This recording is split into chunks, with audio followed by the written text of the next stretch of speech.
and we'll see if this works. I don't know what the deal is here. Good job, YouTube. Hi, everybody. Sorry for the mess.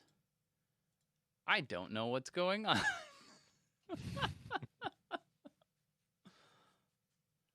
Yeah, that's got me. fascinating. It may flake out on us again. I don't know. It's showing it's completely solid right now, but it was So quick, doing let's that. record a podcast. I don't know. When I hit buttons, I don't know what's going to happen here. So maybe we should start and see how far we get. At least on that. At least you and I can stay connected. Sure.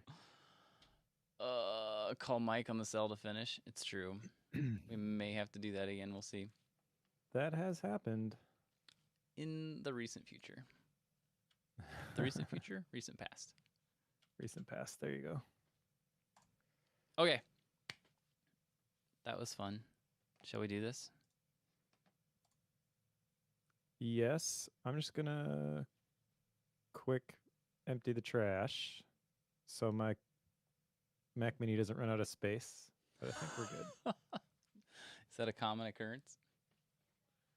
No. Just preemptive given Paranoid. our struggles today. It's an idea. Good call, Blake. All right. Think I'm good. I think I am too. ready? I don't really know, but I'm gonna hit buttons. I know that my local recording will be good. That much I know. Shall we count down then? Yes. All right. 3, 2, 1.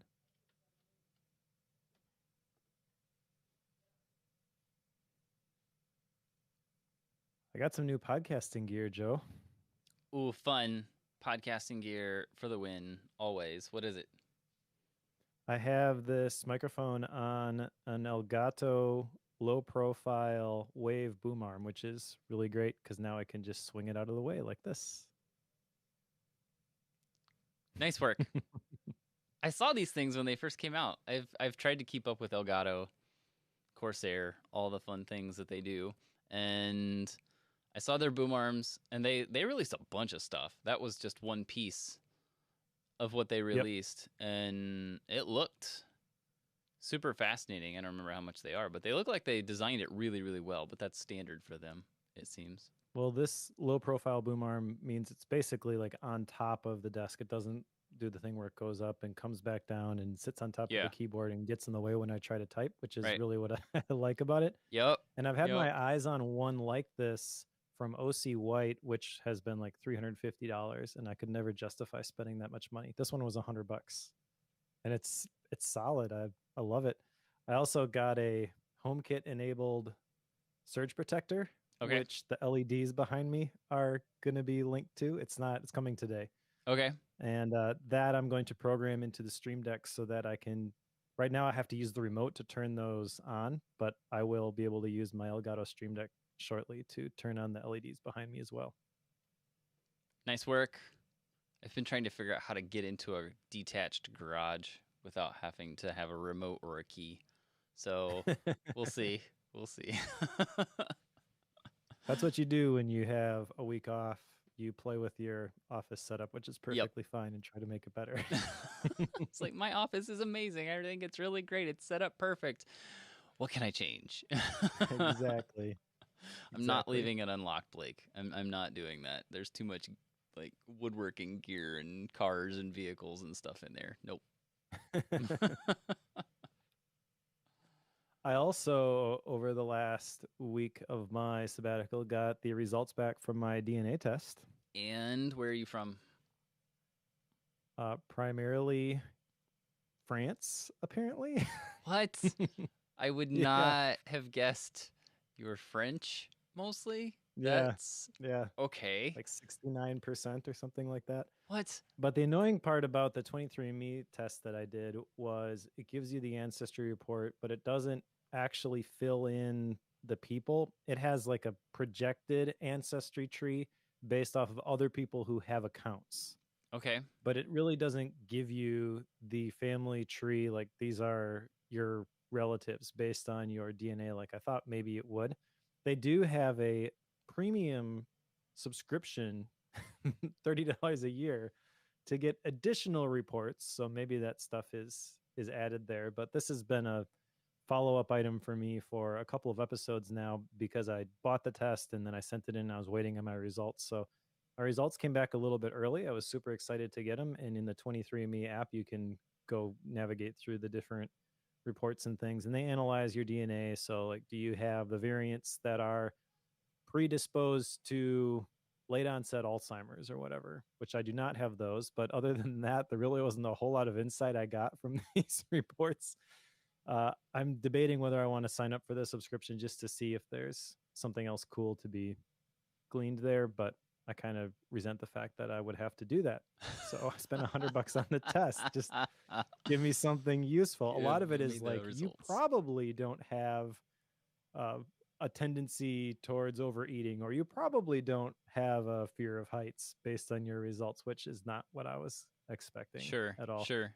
And my experience with the general statements that they've been making is like, you probably don't have this, you probably do have this, whatever, is they're right about half the time. I have a So like, friend who well, this is did. kind of pointless.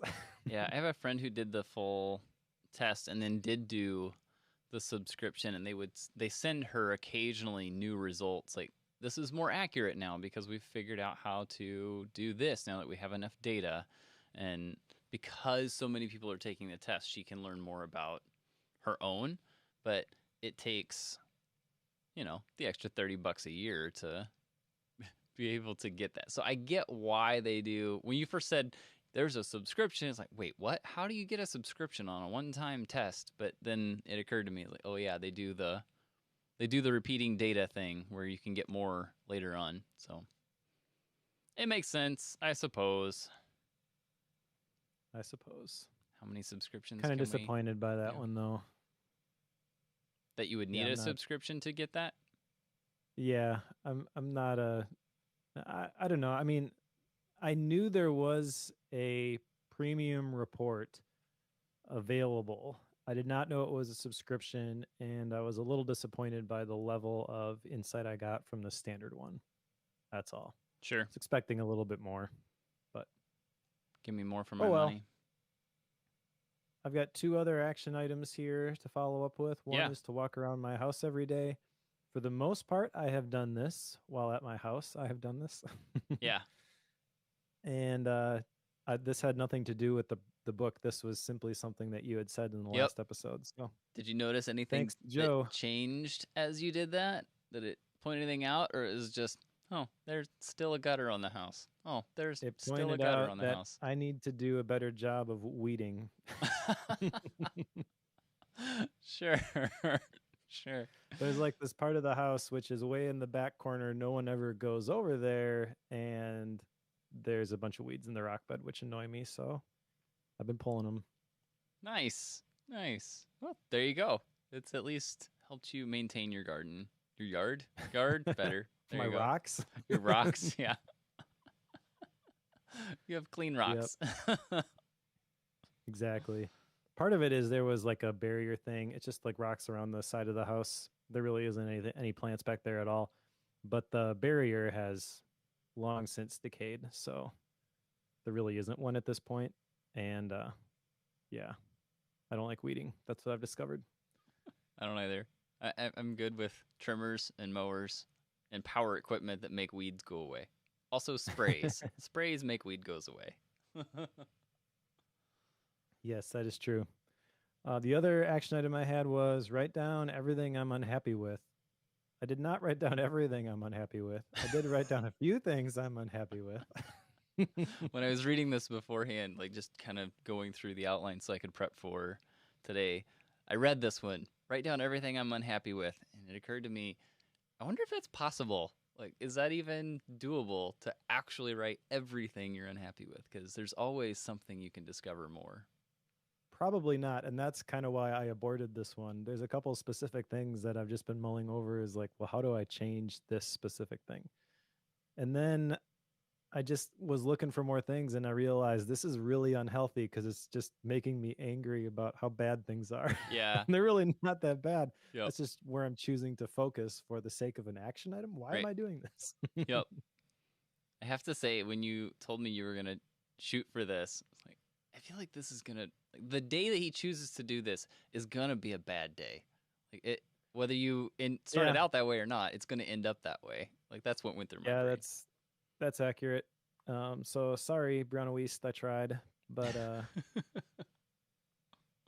this is where you and I part ways. It's One thing true. I did figure out, which has had the opposite effect, I actually enjoy this one a lot, is I've been playing with this quick add plugin for Obsidian, Okay. which allows you to insert text after specific headings in certain notes. So you can format it to add it to the note in the daily notes folder, which is formatted with today's date, year, dash, month, dash, day. Sure. So that's what I use for my daily notes files. And then I've got different sections for learnings, journal entries, and gratitude. And I've set up 3 separate actions so I can hit Command P to open up the command palette, select quick add learnings, whatever. It gives you a text box. You type it in, it formats that as the value token, puts it in a bulleted list, adds the appropriate tag, and sticks it in the appropriate section inside the daily note. Okay. So I've been doing that with gratitude. It's helped me journal my gratitude at the end of the day a lot better. Good work. Yeah, it's available on mobile too, which has also been a big key in helping this to stick. So I think this is sort of an ancillary action item for me. Sure. It's like doing the negative one showed me the importance of the positive one. So Yep. I've done a bunch of stuff to help me do that more frequently at the end of the day. I always do the daily questions, like the tracker, the 1 to 10. That part is solid. That sticks. But then I figured out this part with the quick add plugin in the command palette, which also works on mobile Obsidian. So I can do it from my phone at the end of the day if I haven't done it yet. And then I also created a shortcut which simply just asks a yes or no question, but it runs through my end of the day routine. Okay. So the first thing it asks is, did you time block tomorrow? Yes or no? Did you journal? Yes or no? Did you practice Spanish? Yes or no? Did you let the dog out? Yes or no? Did you set your clothes for tomorrow? Yes or no? Are you ready for bed? Yes or no? And then if you keep hitting yes, it takes you to the next one. If you hit no, it just aborts the whole thing. And Okay. this fires at 9:45 every night. And basically, if I keep hitting yes, at the end it says, "Okay, charge your phone and go to bed." Okay, nice. And does the data go anywhere, or it's just a confirmation to There's you? no data. It's just something that pops up in my face, Okay. and it goes on right before my do not disturb kicks in at 10 Sure. p.m. as a reminder of like, hey, start this evening routine if you haven't yet, so that you can get in bed by 10 o'clock. Sure. Now, if you say no to any of those, and then you go do it and come back, do you fire it manually and do it again, or it's just a No, one-time because it's deal? not a checklist. I'm not tracking whether I did these things. These are Mm-hmm. the things that have to get done before I go to bed. I do them. I just want to be triggered to do them. And I'm thinking just tapping yes is enough to get me through it. Sure. Where, yeah, I'm not trying to gather any data from it. It's really just a reminder for myself. Okay. That sounds interesting. I don't think I would do this, but it sounds interesting. It was pretty easy. I built it in like 5 minutes. Yeah, So I don't know if it's going to stick or not, but I'm enjoying it at the moment. it's fun. Fun, fun. Well, I don't really have any action items to follow up on from last time. So Joe's been busy rebuilding a house. Other than that, I barely got through this book, and it had nothing to do with the book itself. It was purely time. And like I pulled 700 feet of electrical cable in our house this past week, which is the equivalent of rewiring 75% of the house. That's what that is. Super Boy. fun. So yes, I have no action items to follow up on here. All right, well, let's jump into today's book then, which is The Art of the Idea by John Hunt. This is a different type of book. It's got an interesting binding. It's like a cardboard hardcover sort of binding. And Yeah, what did you think of the visual style of this one? Whenever I opened the box that it came in, my gut reaction was, did I order a kid's book? You know, like the cardboard kids books. Like that's what I thought it was. That was my, because when I saw it, which way was it? I don't remember. I think I saw the top of it. I don't remember. I saw the side of it, and if you were to look at the side of it, you can see like the cardboard is super thick on the front and back cover. But my eyes tricked me and made me think all of the pages were those real thick cardboard pages, like, Mm. a little kid's book. So whenever I picked it up and opened the first page and realized, oh, okay, yeah, that's not what I was expecting. So it was a very interesting experience at the very beginning. Yeah. There's actually two people who contributed to this. They have both of their like bio pages in the back. John Hunt is the author, and there's another guy who did all of the illustrations. And so it's broken down into 20 different chapters, no different parts, just a bunch of short chapters that speak to a specific idea. It's kind of like Seth Godin with the practice, except not nearly as clearly organized, I would argue. It feels a little bit more kind of all over the place. But since it's talking about ideas and where they come from, I don't think that's necessarily off brand either. No, it made sense. I mean, it's like you're saying, it bounces all over the place, but it doesn't feel like any of those really build on each other either, True. which is very reminiscent of the Seth Godin practice book as well, because there's a lot of that like you can just open it, find a section and start and you're fine. Like there's not really groundwork to build up to that. The only place that might fall down where that concept is crippled is the first chapter, probably, where he kind of entered, or maybe not the first chapter, but maybe the introduction to the book. Like you'd have to kind of read that to set the stage for ideas in general, and then you could jump in pretty much anywhere. But at the same time, I don't know when I've read a book where the introduction doesn't set up the rest of the book and people don't read it first and people would read it later. So that would be a bit strange True. as well. Thus, you could pick it up and go. That's my point. Yeah. You can pick it up just about anywhere, and any of one of these would be like a self-contained idea. I do think they tie together, but they don't necessarily build on each other, like you were saying. I feel the way he starts and the way he ends are very good. It feels like you're coming to closure with the book itself. But let's just jump into some of these sections. I added some to the outline here. We're basically picking and choosing specific ones. And if there's anything else you want to add to this, No, this looks good. uh, okay, cool. Because there's 20 of them. I didn't want to cover all 20, so I picked out, what are there, 8 here, and some of these are just a couple of pages. So the first chapter I think is a really good one. It's titled "You Get Sunrise or Sunset People." A sunriser is someone who gives out energy. A sunsetter is somebody who sucks energy.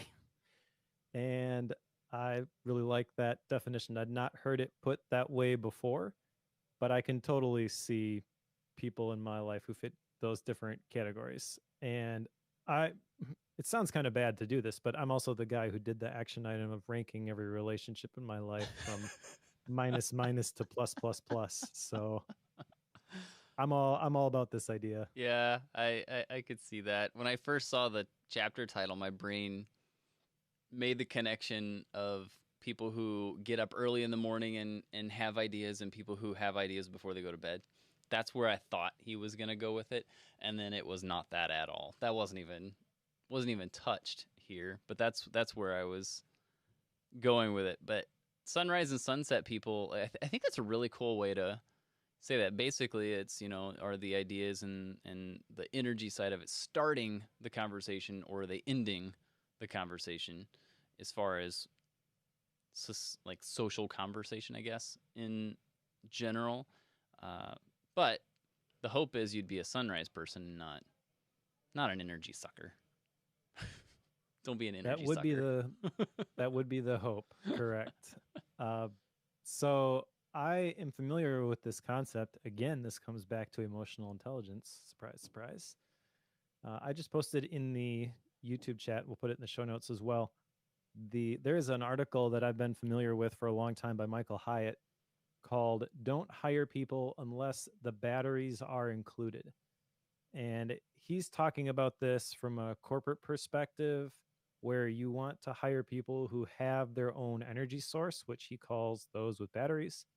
And by the way, he says he got this from Dan Sullivan's 10X Talk podcast, which Dan Sullivan is the unique ability guy. So unique ability 2.0 is the thing that I went through. He also has some crazy beliefs about living to be 150 or something like that. But this 10X Talk podcast, this is actually a pretty good one. I don't think it's one where I would recommend you go listen to every new episode. They seem to just kind of rehash a bunch of old stuff, but some of the conversations that they have on there have been really eye-opening for me as well. So I just want to point that out. Michael Hyatt is saying he got this from that podcast. He's kind of recommending it. I would second that recommendation if you're into this type of stuff.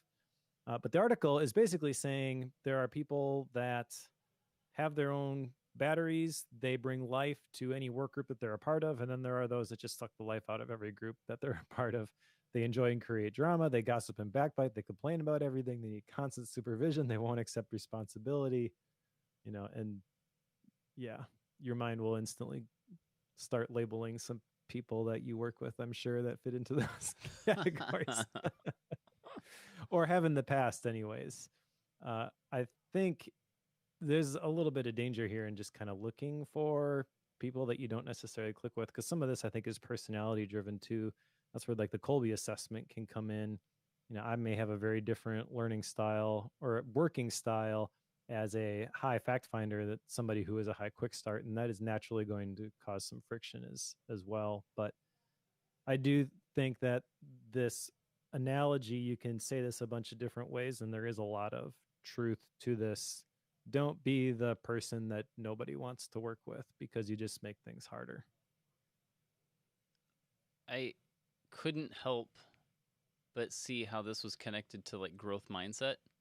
That comes up almost every episode, it feels like. And with the growth mindset, like obviously you think that you can get better. Like that's the core. Do you think you can get better or not? That's the core piece of that. And when you're talking about a sunrise person who has the energy piece that they can give off and it goes to other people, it generally means they think they can get better because they know that they can give it to other people. I don't know how well I do with this, but I try to make sure that whenever I'm working with the growing team that I'm overseeing, it's a thing that I try to make sure that I'm giving the energy to people, to use this terminology, but I'm trying to make sure that they're empowered to do their own thing, and that I can encourage them to have that growth mindset as well. But it's kind of like giving the energy to folks, and the energy you're giving is the growth mindset. Like that's kind of how my brain translated that and connected it, versus when you have people who have a fixed mindset and they don't think they can get better at things, and they think they're just dealt the cards that they have and they can't improve them. It seems like those people tend to be the ones that try to suck energy or become crazy makers, as another book I read that wasn't on Bookworm, I think, said. So the crazy makers tend to be the sunset people, but I feel like they're also the fixed mindset people as well. Now, I'm not certain how well that's connected, the growth, fixed, sunrise, sunset concept, but it's an idea, to use that I'm starting to consider, because it just seems like those are connected in some way. Yeah, well, tying it back to ideas, that's obviously the goal of this book, right? So the people who are sunsetters, he says that they don't kill ideas, but they suck the oxygen from around them. So basically, you're leaving them to die. Yes. Which I think there's some truth in that. So is what it is. But yeah, don't be that person. I love this whole concept of ideas and where they come from, which is why I picked this book to begin with. And the next section I wanted to talk about is number 3, ideas have moods. And the first thing that really stood out to me from this section is that ideas can't be bossed into existence. In other words, you can't force it, which I agree with that. I also somewhat in practicality disagree with it because I do think that creativity is a little bit like a formula. And we've talked about this before with Steal Like an Artist, Austin Kleon, how if you connect collect the right dots, then whatever comes out is kind of the natural outcome of the dots that you've collected. So you don't have to judge the output. I do think there's truth to that as well. But I love this whole concept here about allowing your ideas to germinate. On page 34, he says, if you allow these ideas to germinate a little, you also stand a good chance of them developing their own kinetic energy. He says, ideas love to bounce off one another. And I am very curious about how to make this happen. I think one way to do it would be to collaborate with someone. We have a version of this, I think, right now where we're recording Bookworm, but I've also just released an Obsidian course through the Sweet Setup. So can you make these ideas bounce on your own, do you think? I think so, but that's me with an overactive brain, and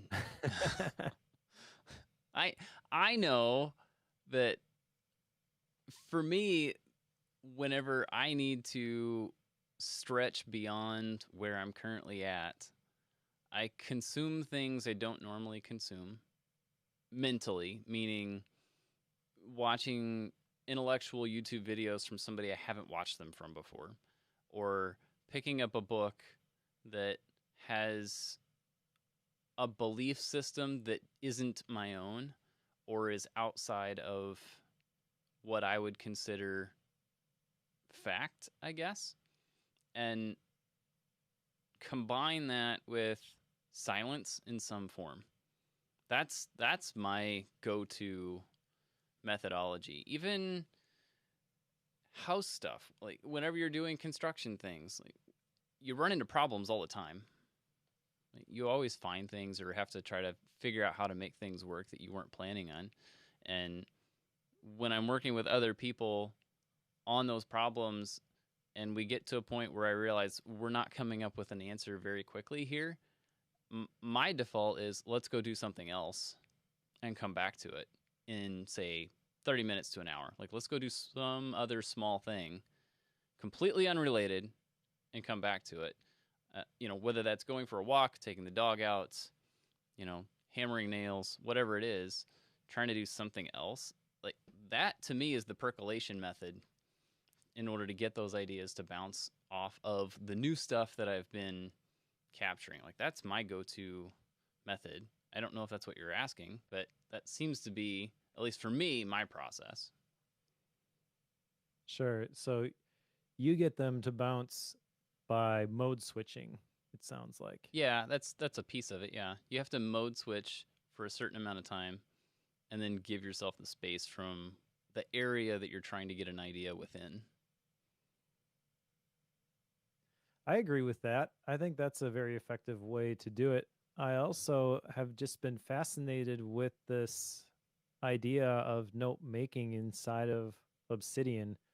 I got an email today as we record this, there's the bell, from Ryder Carroll, the bullet journal method, where he references a book which I tried to buy, but you cannot get it at the moment. It's by Edgar Wright. It was written in 1963, and it talks about note making versus note taking. And the book was on individual study habits, but I can't find it anywhere. I can't find an electronic version. I can't find one that I can order off of Amazon. And I really wish I could get that because I love those like classic books that speak to these ideas that are kind of hot right now. And I think with note making specifically, that's popularized by something like Obsidian with the graph view and the bouncing things around between the different ideas. And I think there's a way to make this work. I shouldn't say it that way. I know there's a way to make this work. I'm curious to figure out what the best way is for this to work. Kind of the way I've landed on right now is I've got these MOCs. You can name them whatever you want. They're the active notes, right? And that's where you're collecting inputs and you're kind of synthesizing things and interjecting your own opinions. And the process of doing that helps me solidify my thoughts on a particular topic. And I'll include links to other relevant notes, and I'll use that graph view to bounce back and forth, sometimes kind of like I do with the cross-reference system I built with the sermon sketch notes that I do. But I'm curious to understand how this works at like a neuroscience level, how your brain fuses these things together. I can see the results. I can see that when I get an idea, I need to put it somewhere as like a holding tank and just let it percolate for a while. And I'll come back to it and I'll look at it and I'll see what else is relevant for that particular idea. And sometimes I'll get inspired and see connections and I'll add those. But I'm wondering, he talks in different sections in this book about all of the different factors that contribute to the life cycle of an idea. And I'm kind of trying to figure out, what are the levers I can pull in my idea greenhouse to Yeah. give these things the best chance of survival. And one of the best things I think you could do is just talk to other people about it, which is what he's saying in this chapter. But I think there's a maybe somewhat more limited in terms of effectiveness version of this at an individual level as well. Something I've been doing tons of construction stuff and rebuilding our house, and it's been fascinating to me to see the process that I'm going through in managing that. So I'm the general contractor on it. And very briefly, I've got it down to studs and framing in a lot of the house. So basically, you've got the whole thing being redone. So it's like building a new house. Sometimes I think building a new house would have been easier. So there's that. New construction is easier than It reconstruction. kind of is, yeah. But going through that process has forced me to stretch beyond my normal project management systems personally, and is therefore putting me in a spot where I can see where I have failed in doing so previously. And I think what you're talking about with like how do you come up with these ideas, putting yourself in spots where you have to become very uncomfortable. Like the process of calling a whole bunch of subcontractors and borderline harassing them in order to get schedules and budgets and things on time and in place, like that is not me at all, but I'm forced into that. And that has put me in a spot where I'm a lot better on the phone than I used to be just within the last 2 months. And I've gotten to where I'm a lot better at helping other people do the work and service that I'm asking them to do. So like it's forced me to think about things a lot differently. And whenever I've gone deep into something that's brand new, like I have to learn things about a house that are very, very detailed and kind of subtle. And that has then led me to having connections between how do you rewire a breaker box for your house. And there are ways I've been learning that that's connected to how we choose books for Bookworm. And as weird as that is to say, whenever I've done my walks at night and whenever I've like gone deep into these new skills, like finding those connecting points seems to just happen when I give myself the space to let that happen. But it only Yeah. happens when I'm pushing myself beyond my normal limits, which is a little alarming when you think about how many people like to find their content little zone of life and habits and rituals, and they don't want to stretch outside of those and don't want to try to learn a new skill and push because they're not going to have those revelations ever if, obviously not regularly. So I don't know. I think there's a lot that could come from this process, but I think like what you're saying, like trying to develop ideas and figure out how to do that. There are so many ways you can do it. Like that's some of why this book exists, I would say, is because there's so many different avenues by which you can come up with them that it's hard to nail down what that process actually is. Yeah, that's true. And I don't think there if their goal is to give you a formula or a system at the end of it, that they do a good job of doing that. I don't think that's necessarily their intention. I feel like the arc of this is convincing you of the importance of it. The next one here kind of speaks to the error in the standard way that we collect things and maybe think of them as ideas. Yeah. But the next chapter I want to talk about is number 6. I Google, therefore I am not. This reminds me of liminal thinking, Dave Gray, where he talks about how the internet is a grocery store for facts. I have used that quote so many times. I love that. That's such a brilliant description. Uh-huh. Because it's so true that you can find a fact that supports any ridiculous argument you want to make online. And that's what people do. They they cherry pick a couple of individual facts and they say, there, my argument is solid. No, it's not. I remember a conversation we had on Bookworm where you were collecting data and you were saying that I could make the data say whatever I wanted it to say. Yep. So the thing that in this chapter stands out to me is this differentiation between notes and mindless data. And as I'm thinking about notes and note making and managing ideas, I can see how I have shifted over the years. Back in the day when I was having everything in Evernote, I was jotting everything down from all of the meetings that we were having, and I could go back and I could find something that somebody had said years ago, and that's great. I used that a couple of times. But that's not the most valuable form of the note taking. I've come to understand it. That is, in my opinion, looking back now, kind of mindless data. And it makes me a little bit frustrated when I look back at that old stuff. I'm like, why did you write all this down? This was a complete waste of time. Yeah. You should have been jotting down other things, which I would consider now to be more important. And really the whole idea from this chapter is like, if you're taking notes, even notes from a book that you read, if you're just jotting down something smart that somebody says, that's not the same thing as capturing an idea. He talks about in this section that having lots of information doesn't make you any more clever. And he says on page 51 that ideas don't come from existing facts, but from the holes that you drill through them. So you have to take the Mortimer Adler approach, have this conversation with this person that you're reading this book about, understand their arguments, and then try to figure out where they could be wrong and formulate your own response to that. That's where the ideas really come from. Yeah, it's as you're talking about note making and capturing ideas and such, I just want to point out that this book doesn't really talk about idea management and idea capturing.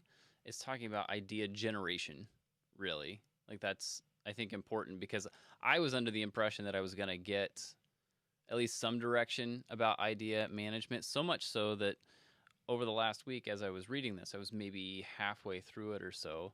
I still thought that piece was coming, and I had someone who saw the book said, "What's that about?" It's like, that's, like coming up with ideas and, managing those ideas and, keeping track of them, externalizing them from your brain. That way you can, review those and come up with even more ideas.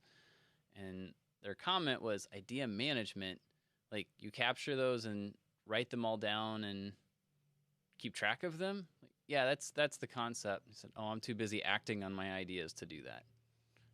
And that kind of struck me like, that's fascinating.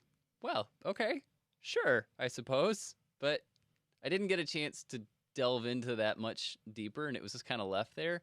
But I haven't been able to get that comment out of my head since having that conversation. Too busy acting on ideas to write them down and manage them. Like that's, and it's just interesting. So I haven't figured out what I think about that one yet.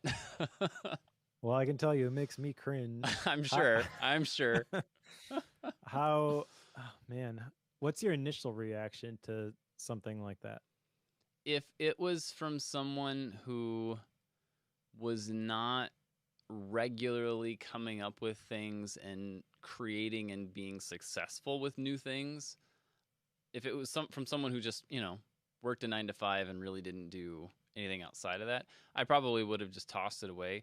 But this person regularly starts new businesses, turns around, sells them, and starts new ones again. So Sure.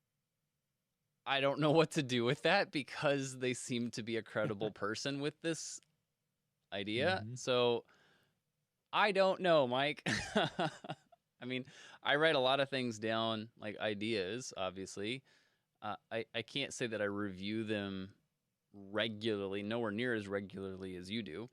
And I guess I just haven't figured out where to go with that concept yet. Well, I mean, the thing that the thing that scares me about that approach is that I tend to have more ideas than I can take action on. So maybe if you don't have that many ideas, that approach is fine. Or maybe there's some internal filter that person uses to get rid of all the ones that they know aren't really the ones that are going to hit the mark, and they just never really thought through what that process is for themselves. I do think, based on some research that we've done, surveys and things at the Sweet Setup, that having more ideas than time is a pretty big problem for people. So I'm going to recommend to anybody, don't just act on an idea the moment that you have it, because otherwise you're not going to you're never going to feel caught up. You're never going to be able to take action on everything that you feel you should be taking action on. There's always going to be something that's going to fall through the cracks. You're going to quickly find yourself in that place where, oh, just one more thing, just one more thing, just one more thing. So that I don't think is healthy. But I also, that makes me wonder if it is possible to just limit a little bit the input of ideas. I'm not sure I would want to do that. I think I would rather just capture a whole bunch of things down in my notebook, which is actually my process. I jot things down when I think of them. And then at the end of the day, I transfer over the stuff that's really important. But 9 out of the 10 things that I capture inside of drafts or on my notebook don't end up in Obsidian, which is where they live for me. Right. And then that's kind of my greenhouse where I incubate them. I I don't know. Yeah, I suspect in this case.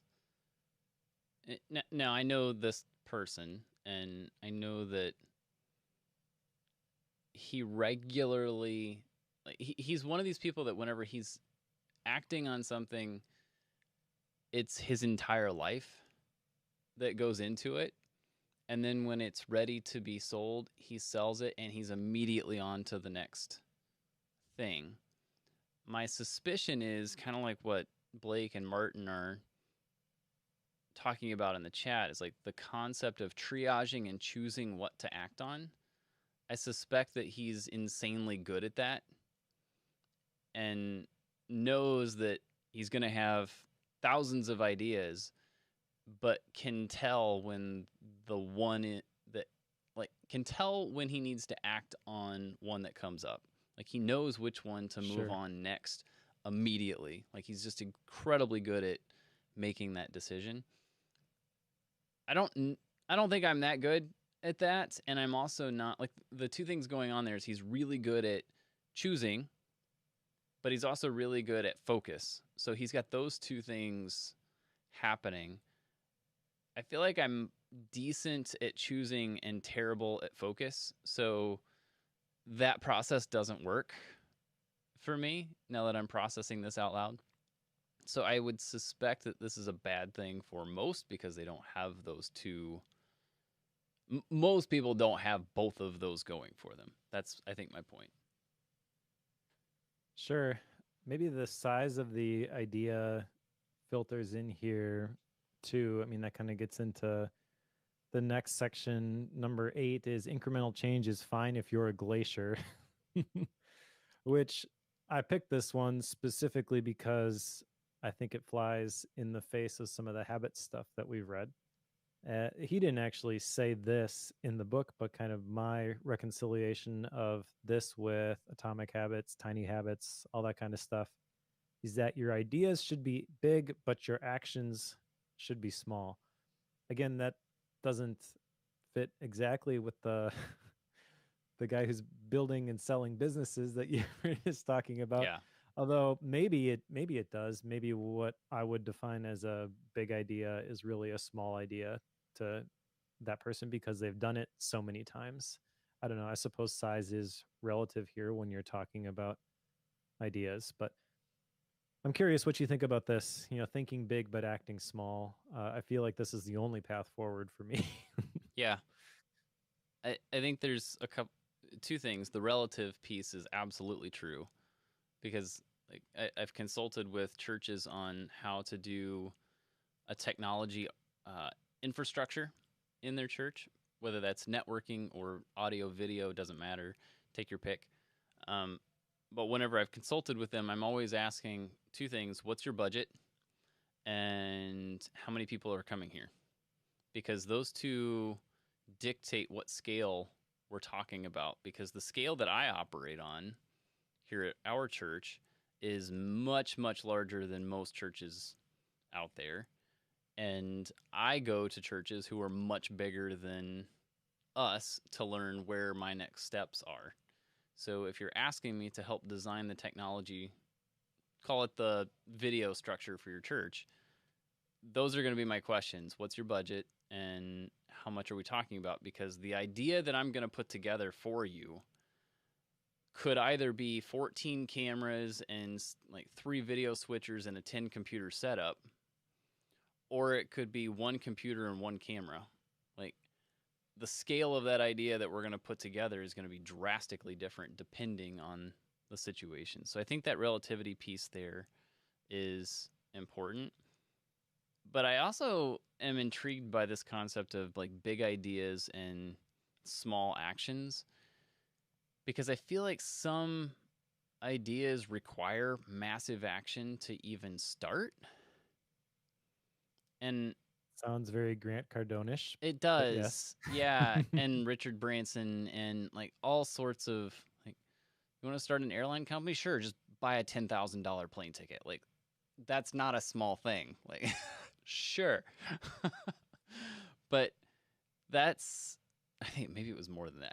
I'm drawing a blank on the number at this point, but actions should be small. I mean, obviously that's reminiscent of atomic habits or tiny habits or change your routines and rituals. Like it's obviously reminiscent of that. But I can't help but think there are times when massive action is required. I mean, take the house thing I just started on. Like, if I were to do small actions for that big idea, I'd be without a house here before too long. So Sure. that won't work. That's requiring extremely massive action in a very short time frame. So I'm not I, I sure. think I think I would argue that if you took this massive action approach, though, as soon as you got done with this, you found another house to do the same thing. At some point in the very Oh, near that won't future, you happen. won't have a house anyway. It's not gonna happen. Yeah, I've talked to a few folks, one of which was our real estate agent that helped us buy it. And he's like, "Man, if you ever wanted to flip houses, you guys would be amazing at this." I'm like, "Nope. Like this is a one and done scenario. Like this is not Right. happening again." So yes, I think you're absolutely right. The massive action thing I think can work, but it's a short-term thing. It's not a ongoing piece. So maybe the time period is important here if we're talking about small actions versus massive action. I'm not sure which Sure. would be applied in each case. That kind of leads into the next section, though, or the next question that I would ask would be, well, how do you know which one is the one that you're supposed to put massive action behind? Yeah. You can't put massive action behind every idea. So there must be some sort of criteria for determining which of these ideas are the good ones. And good is a very subjective term as well, based off of maybe how complex they are. Do you have the knowledge that you need to do this thing? Can you get the knowledge that you need? Do you have the time and the energy and the capability to do this? Do you need to bring in outside help? Can you bring in the help that you need? Is it cost prohibitive? I mean, there's so many other things that could basically rule out any of these big ideas that you should take massive action on. I guess that's the part that I am struggling with after reading this, because this book is kind of, I would argue, about creating a culture where these ideas can be birthed so you don't kill them prematurely. So you are constantly getting them. But then there really isn't a whole lot in terms of, okay, so this is the process that you follow in terms of making this a reality. And I understand why, because that's going to be very, very different. An idea that I am collecting to write an article is very different than your idea to redo your house. Yeah. Yeah, because let's take this to the next step. So we've been collecting ideas of projects to do on the house, right? And the scale of collecting ideas for articles to write, each of those is a project, right? There's hundreds of actions that go into that, especially at the scale of the suite setup. The projects that I'm collecting ideas for are, do I take out this wall? Do I move the garage door 6 feet to one side? Do I tear a wall out in the garage and add a doorway? Like, these are not What a happens if I theoretically find a giant wasp nest in the ceiling? exactly, yes, which happened. If I, you know, and each of those has runoff projects that come with it. And, a prime example, we decided to take, a certain ceiling out of the house. Well, that then dictated a wall coming down. It dictated changing the ventilation in the attic. It meant rerunning wiring in there. It meant redoing lighting, and it meant redoing ductwork. All because we decided to take a ceiling out. So you never know. In this particular case, I never know when a small project becomes one massive project. So you don't know that. But those ideas that we're collecting for what to do on the house, I know each of those isn't a it's not a 7 to 10 day project like an article can be, or shorter for an article. It's a 3 month project of nights and weekends. That's what that is. So saying Sure. yes to a project isn't a small thing in that case.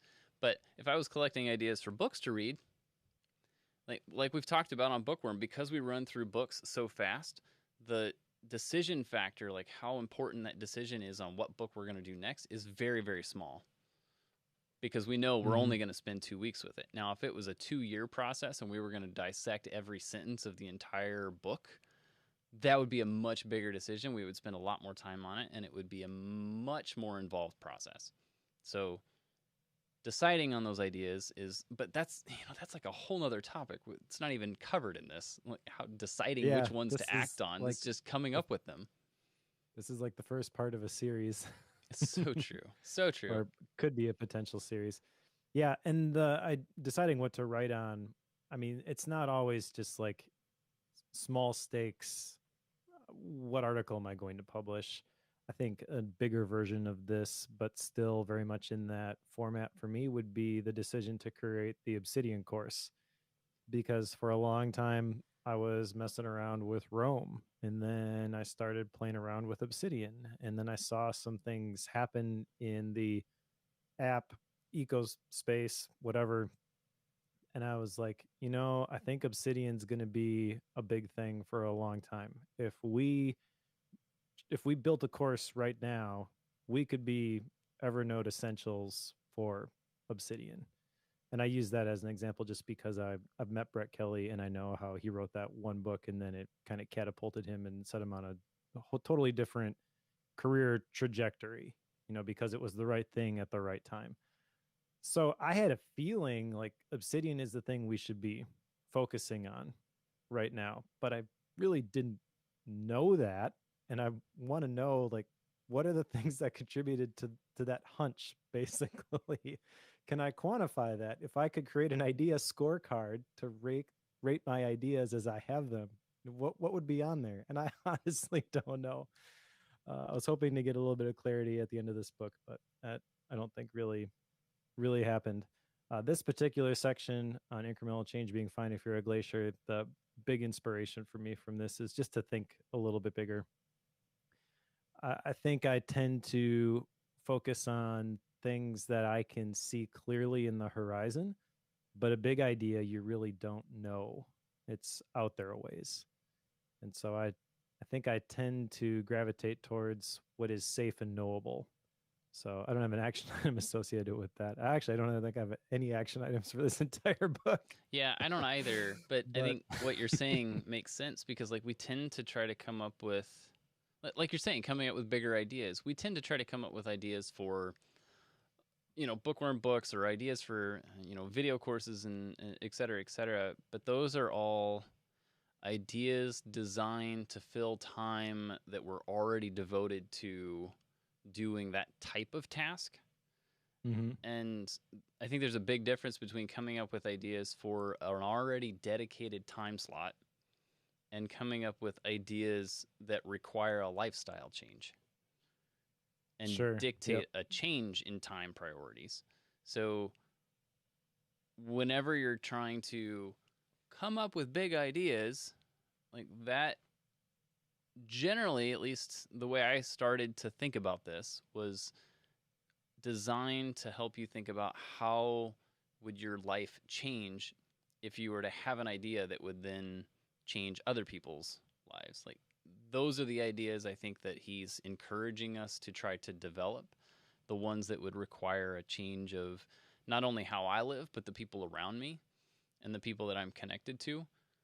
Those are the size of ideas that I think he's encouraging us to come up with. Not necessarily like, how do I come up with a Siri shortcut to unlock and lock my door automatically for me? Like, those are fun ideas, but fairly insignificant and minor, if inconsequential at all. So my ideas aren't good enough? Is that what you're saying? Exactly. Some ideas just aren't cut. All right. Well, that kind of leads into the next one. Chapter 11 has the longest title in the book. It says, an idea is a paradigm shifting moment that forward projects future potential in an initially ethereal but progressively tangible manner. So that title alone. Couldn't shorten that one down at all? Come on. Yeah, I think that was deliberate. But I think that does kind of speak to what we were just talking about of how they define an idea. They're not thinking of how can I improve my workflow? They're thinking of how can I completely change my career? Yes. Which is, I don't know, a little bit scarier, but also a topic that I'm not quite as interested in, to be honest, because I feel like those types of ideas, you can get them different places, but it's really, really hard to judge or grade them well. Whereas an idea for this is how I view the world, whether it comes out in an article or just, something that I internally work through, I feel like that has more tangible everyday benefit as it pertains to not just reading, although that's primarily, I think, the source of new information for you and I when we're collecting these ideas. But it could be YouTube videos, it could be podcasts. I think books are a higher quality source than maybe some other places that people look for ideas, but that's just me. This whole section, though, talks about being a faux intellectual, and this is the thing I wanted to bring up here. I think if I am honest with myself, I need to watch that I don't fall into this. He describes faux intellectual as someone who doesn't want to have new ideas, but wants to discuss them. So I think that's where the action items are helpful with Bookworm, because it would be very easy if we didn't have any action items to just talk about the things every other week and then not do anything about them. And you could argue that we still don't do anything about them because we fail on our action items frequently, but that's true. At least we try. That's true. But there's also like the intellectual side of talking about your own ideas. But I think what he's referring to in the faux intellectual is that of people who are talking about other people's ideas and not their own, and Sure. Yep. more critiquing what other people have come up with as opposed to being a source of those to begin with. I saw this in corporate all the time, which we'll talk about thought police here in a bit, but like in corporate it was pretty common for us to do these brainstorming sessions, which I always thought were hilarious because there were some ideas that weren't allowed, and if an idea that wasn't allowed was brought up as a potential solution to whatever it is we were trying to solve, somebody in there was the faux intellectual who would just sit and critique everything that came out of somebody's mouth. And Mm. like, you're not being helpful here when you're doing that, because they felt like they needed to talk about all these ideas, but they would always find something wrong with them. And Sure. that was forever the thing that was happening. But I think that's what he's referring to in a faux intellectual, just that they're not necessarily being the source of the topic of conversation, but they want to talk about what everybody else is talking about, even though they're not necessarily helping the conversation, which is where he had the comment in there is like people are regularly interrupting these faux intellectuals whenever they're in the middle of their discussion, saying, so what you're saying is, like, you're trying to like complete the thoughts for them because they can't put Mm. all the thoughts together themselves because they don't actually understand what's happening. They're just trying to be, a voice in the conversation. There's a phrase in here that really challenged me. He says, "You can be a good thinker and a poor speaker," which means the inverse is also true. You can be a poor thinker, but a good speaker. And talks about faux intellectuals making simple things sound complicated, whereas a good idea does the opposite. It makes complicated things seem simple. And I think I need to be on guard for this, where I'm not just talking about somebody else's idea. I mean, Bookworm is built on this premise. We read these books with ideas that other people have, and then we talk about them. Yes. Yes. So this is the platform for faux intellectuals, if there ever was Absolutely. one. But we need to, I think one thing that helps with that is the Mortimer Adler How to Read a Book approach. We've read enough books that we're not just talking about the idea in isolation inside of the book. We're comparing it against other things that we've read and heard and trying to figure out where is the truth based off of all of these thoughts that we've collected over the years. That's the biggest takeaway from Bookworm for me, is just the sheer volume of the books that we've read, and how I don't get sucked into any one book being, oh, this is the complete answer. This is the answer to life, the universe, and everything. Reference to a fiction book there for those who caught it. 42. Right. But I think I probably do slip into this from time to time. So I want to make sure that, especially with my Toastmasters training, I feel like I am a fairly decent communicator, and I don't want to let that mask poor thinking. I want to make sure that I have thought through things before I even open my mouth. Yeah, I know that it's regularly a thing. This will sound terrible. At funerals, if you go to a lot of funerals, you tend to see patterns. And when you run the AV equipment for funerals, you go to a lot of funerals. So it it's not uncommon that there's like an open mic period during a funeral for family reflections, and you always know who the people are who have good ideas, articulated them ahead of time, wrote their outline, wrote their notes, and then worked on how to present that, knowing that they're going to be emotional during that time. And then you have the people who wrote their notes in the lobby before they went up there, and it's always way long, and you're not really sure what they're talking about.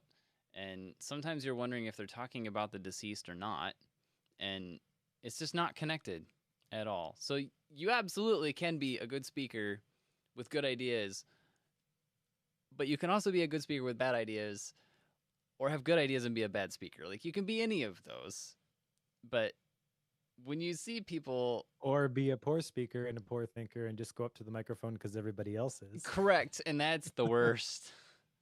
Please don't do that.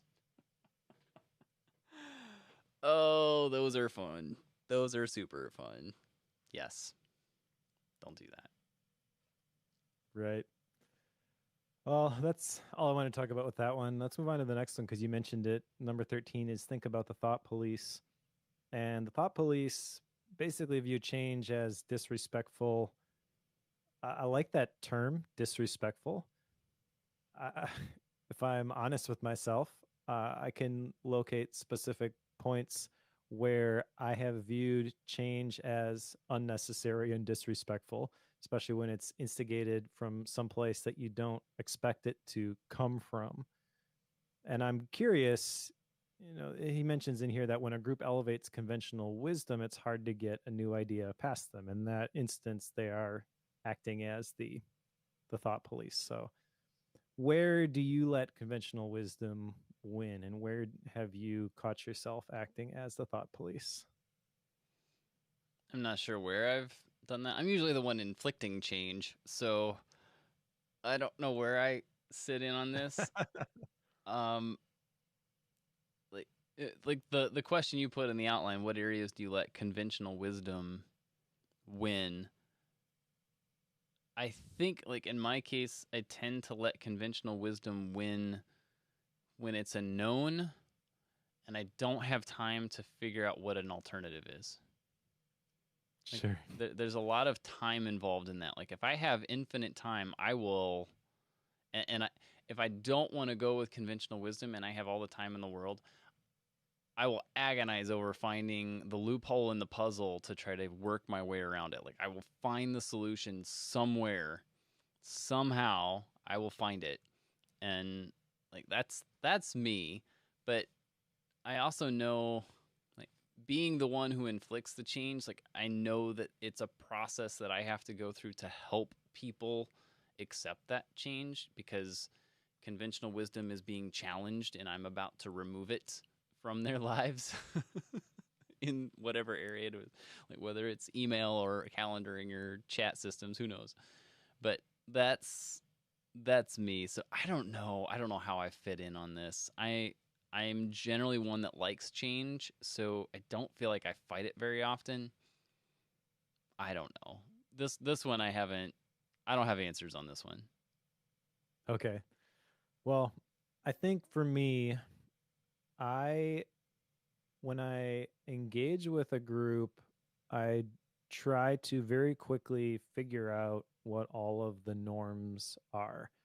Last two working experiences with Asian deficiency and then Blanc Media, very different.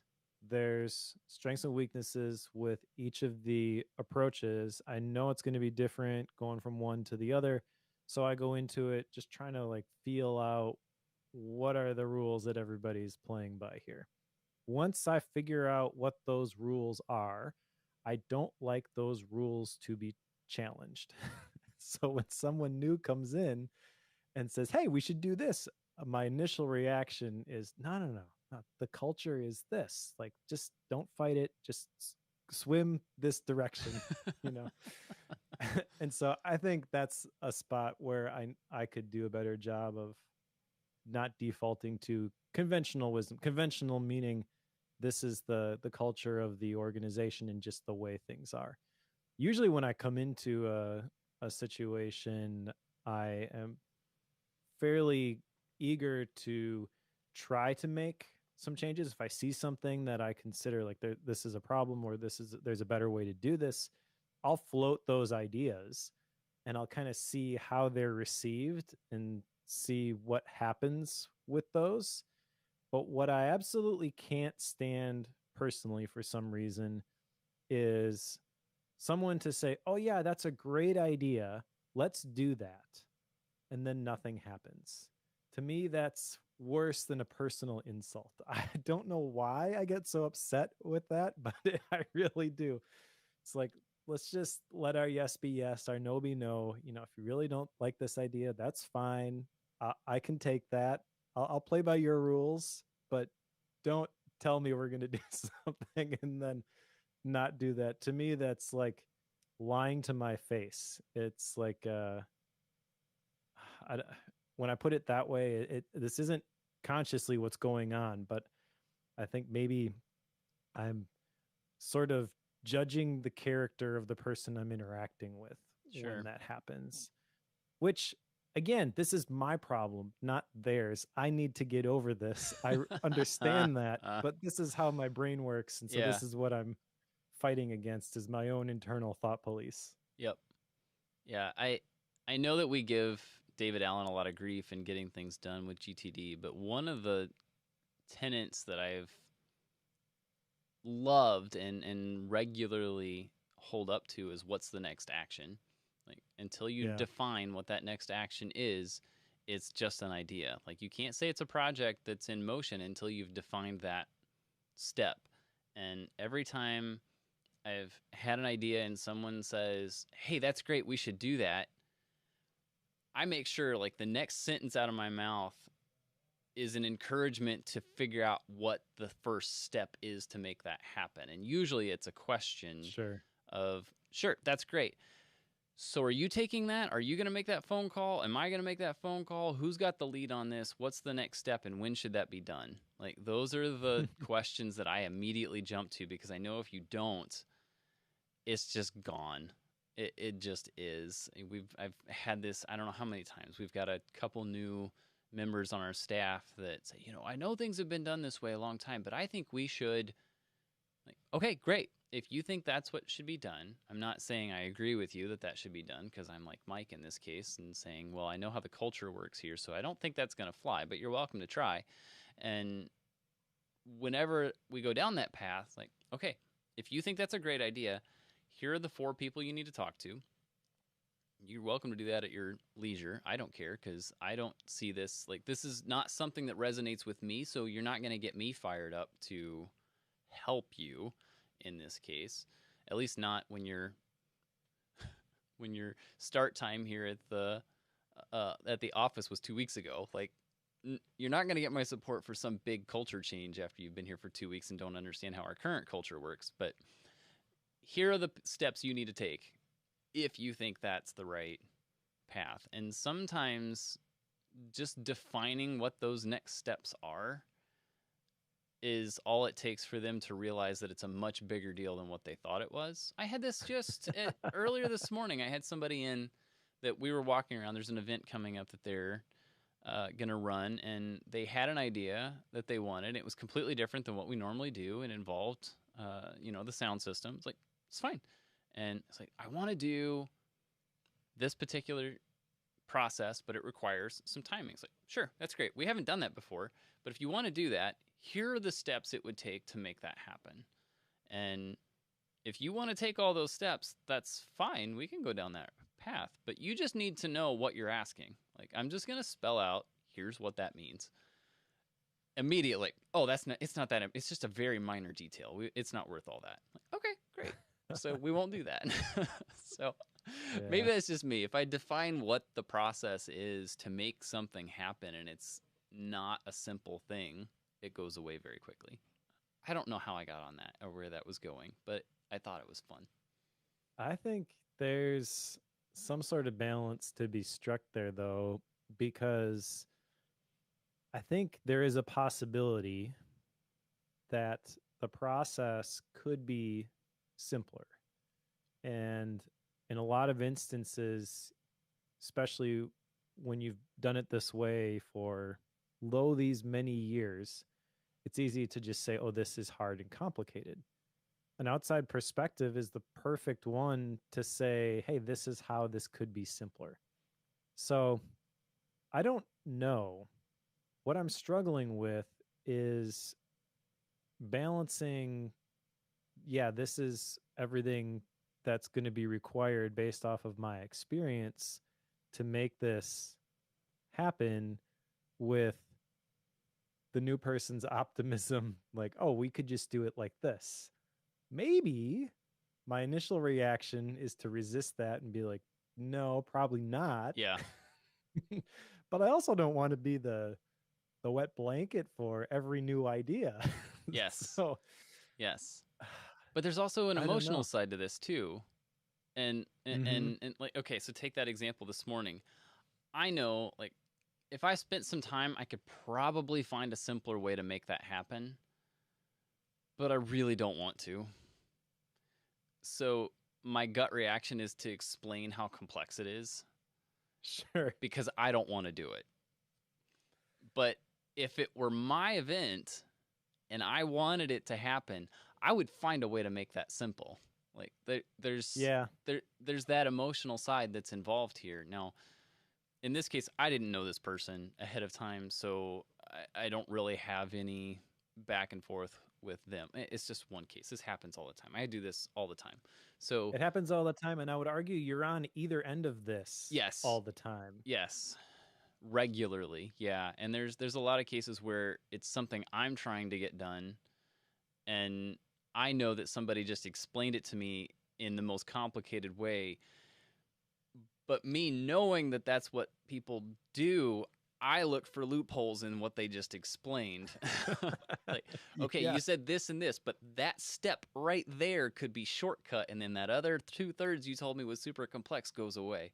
Like, that's what I Yep. look for, but that's because I know I do that. So Yeah, and that's the balance that I think is healthy to find in any organization, any workplace, any ministry team, yeah, wherever you've got a group of people who are trying to do something together, there's got to be this give and take between this is the way things are and allowing the new ideas and the potential shortcuts, like giving them space to entertain those as possibilities. yeah, It's easy when you have too much to do and not enough time to do it in to just throw that under the rug and stomp it out and be like, no, we don't have time to even consider that yeah. because we have these other things that need to be done.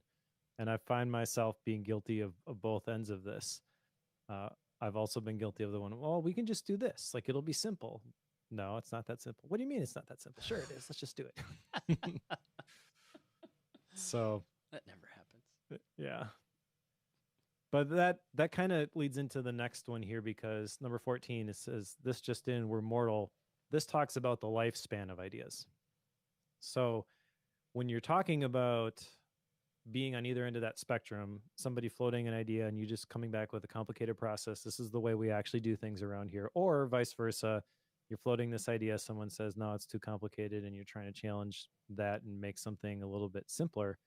I think the tendency from the folks who are just trying to move on with the process is to say, now's not the time to disrupt things. But the counter argument to that is that this idea has life right now, and it's not always going to have life because the lifespan of ideas is not infinite.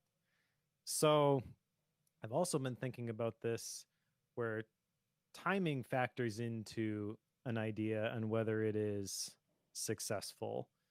And how do you properly determine what is the right time for an idea? I don't think about this a whole lot in terms of just my internal stuff. I throw things that I think might be valuable someday into Obsidian and then I'll play with them. If not, they'll die, whatever. That just means that it wasn't that good of an idea. But this gets complicated when you work with other people and you don't want to be the person who is constantly challenging people to change things because no one's going to like that, or constantly being the one who's like, no, we're not going to change things because that will kill youthful enthusiasm for somebody new to your team or organization as well. This is for timing of ideas. This is something I think about a lot, actually, and I say that because I I tend to have thoughts about how certain individuals, volunteers, teammates, departments, I tend to think about how they could improve different things. And just off the top of my head, I can think of like 4 or 5 big departmental changes that I want to recommend at some point, but the people and the situations aren't ready for those ideas yet. And like if I take my video team, like there's a certain level of video quality that I want to take us to, but they're not ready for me to recommend that yet. And if I were to recommend it now, I know they would get excited about it, but they're not ready skill wise for it. And Exactly. they need to spend at least a couple more years with the trajectory that we're currently on to get comfortable with where I just took them before I can introduce that. So Right. it's not ready yet. So you got to sit on it and wait for that timing because it's going to be a train wreck if I try to do it now.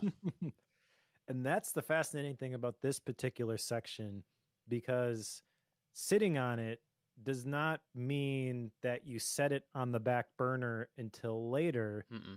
There's this concept of speed that's introduced in this section on page 93. He says, although we all complain about not having enough time, speed when properly managed can be your friend.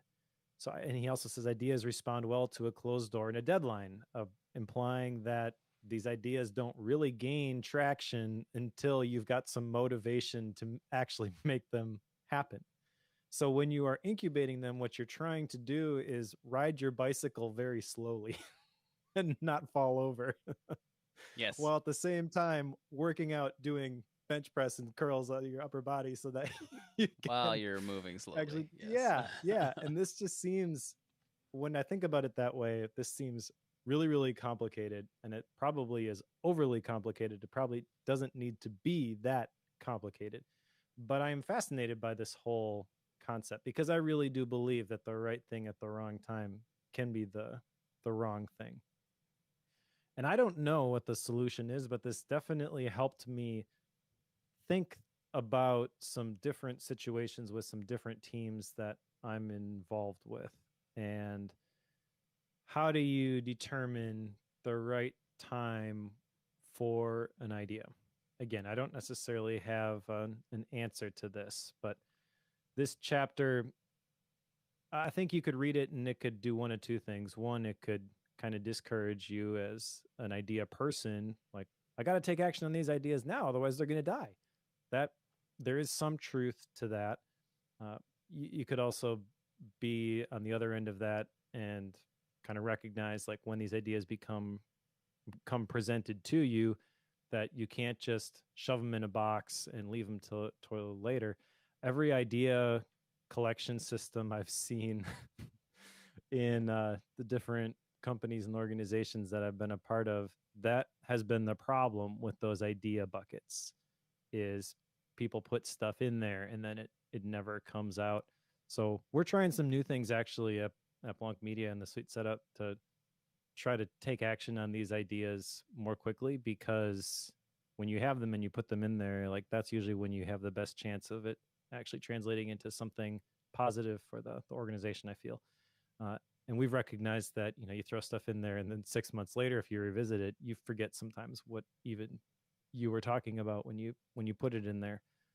So I think if you're gonna try to do this with a team, there has to be a way to not just capture the ideas, but also to do something with them quickly. And then also, maybe alongside that, you're actively choosing the ideas that you're not going to be taking action on, which kind of comes back to that conversation you were talking about, the person you knew who, whenever they had an idea, they built and sold a business. Can't be that simple. My head is like still trying to wrap around that statement. Like, there's got to be a bunch of stuff you're saying no to. I mean, that's what we read in every single book, is you have to say no. So yeah, there's got to be a way to do that. I suspect in his case, not to keep dredging that one up, but I suspect, because my brain, of course, has been processing that one since we talked about it earlier, but I wonder if there's some level of, he has a bunch of like the ideas that he would like to act on in the future, but doesn't write them down because they're so interesting in his brain. He just goes over them many times mentally and knows them that way as they come up. And Sure. he's actively building them just all in his brain And whenever he sells a business, he's worked on it for so long over the last 2-3 years as he was building his other business that he's ready to start moving on it the moment he sells the one. And I wonder if he actually sells the first one when he's ready to start the second one, just because he's tired of the first one. These are my I thoughts. could I see don't that. know if any of this is Yeah. true or not. This is me speculating, but That's all. It seems to me that's also the type of person who would argue they don't need a task manager because they're just he constantly does. Like thinking his is about something. ridiculous too. So Sure. so he doesn't fit that. Like, it's the problem. Like this guy is not. I should see if I could have him on an interview at some point. I don't know that he would do that, That'd be cool. but he's Sure. strange. Well, the last section here, I mean, this maybe is a good leadway into this. Number 18, we don't know what we don't know until we do what we don't usually do. So my brain is breaking thinking about just taking action on every single idea, especially on the scale of starting and selling a business. But I've never actually tried that. And the very first page in this section, on page 116, it's a bunch of garbled letters. And the point with this exercise is a research study that shows when you have the first letter and the last letter of the word, your brain can kind of figure out what is in the middle. And at first you start and you don't even realize that you're starting to unscramble this text. And after about 4 or 5 words in, I started to realize what was happening here. And they're like, oh, I can do this. So let's just keep going. And then they have a whole page of this where they're talking about how this is what your brain is actually doing. So they kind of trick you into doing it at first, I feel like. And then they say, see, you didn't think you could do this, but your brain totally can do this. And there's research behind this. I immediately thought of speed reading after I had done this. Interesting. Okay. I've gone through the Rev It Up reading course by Abby Marks Beal before and improved my reading speed and retention by doing that, but I've never considered myself a speed reader. Okay, and Abby, I've interviewed her back when I was with Asian Efficiency and the Productivity Show. She would say there's just different gears that you click into in terms of how quickly you read something. And most people don't actively say, I'm going into speed reading mode now. They're just reading more quickly. They're going into gear 5. That I liked. I do think that when you are reading quickly, what you are doing, especially if you're implementing some of the practices that she talks about in that course, where you're just kind of systematically going through the page, like following your finger as you're swiping it across the page, or you're got the note card and you're going down and just uncovering more text, you can force your brain to go quicker than it thinks it can. And my experience from going through that course was, even though I felt like I wasn't able to keep up, you go through the quizzes at the end and you find that you actually did remember a bunch of what you read. That's not my preferred method for going through books for Bookworm. You can't do that when you're taking notes in a MindNote file. But I think there is some truth to that. Just the practice, and this is totally not the point they were trying to make, but page 116, I view that as evidence that speed reading does actually work. I can't say I'm going to speed read, like go through the speed reading thing, but I think that the title here, we don't know what we don't know until we do what we don't usually do. This is reminiscent of the chapter in the last book of, break your routines and do something different. It's the last one? Two ago. When you do things different than you used to do just to figure out things that you don't know, I think we're very often surprised at how far you can go with that. I have never rewired a breaker box in my life. Never. And yet I understand electricity quite well. And jumping into a breaker box to rewire a major portion of our house was a little intimidating. But when I stood and just looked at it for a little bit, it occurred to me, oh, yeah, I know how this all works, and I know how I want this to work so that it's clean. And that was the next piece. That's shocking. You guys in the chat.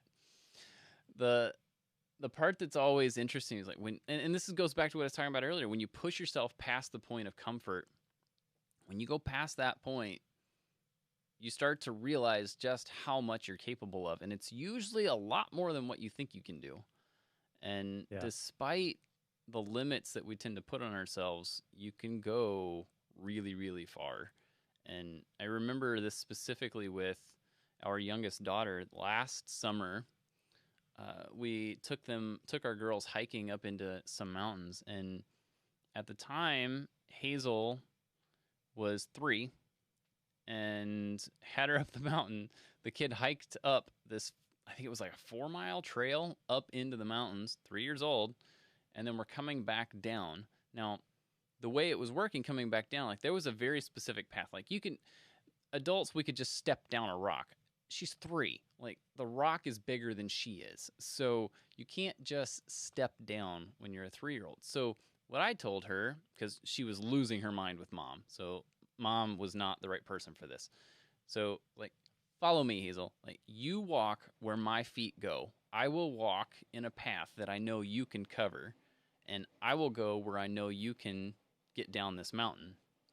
So she starts following my steps for about 2.5 miles of this, which, number one, it's a lot harder workout for an adult to take 3-year-old steps coming down a mountain than it is to just walk down rocks.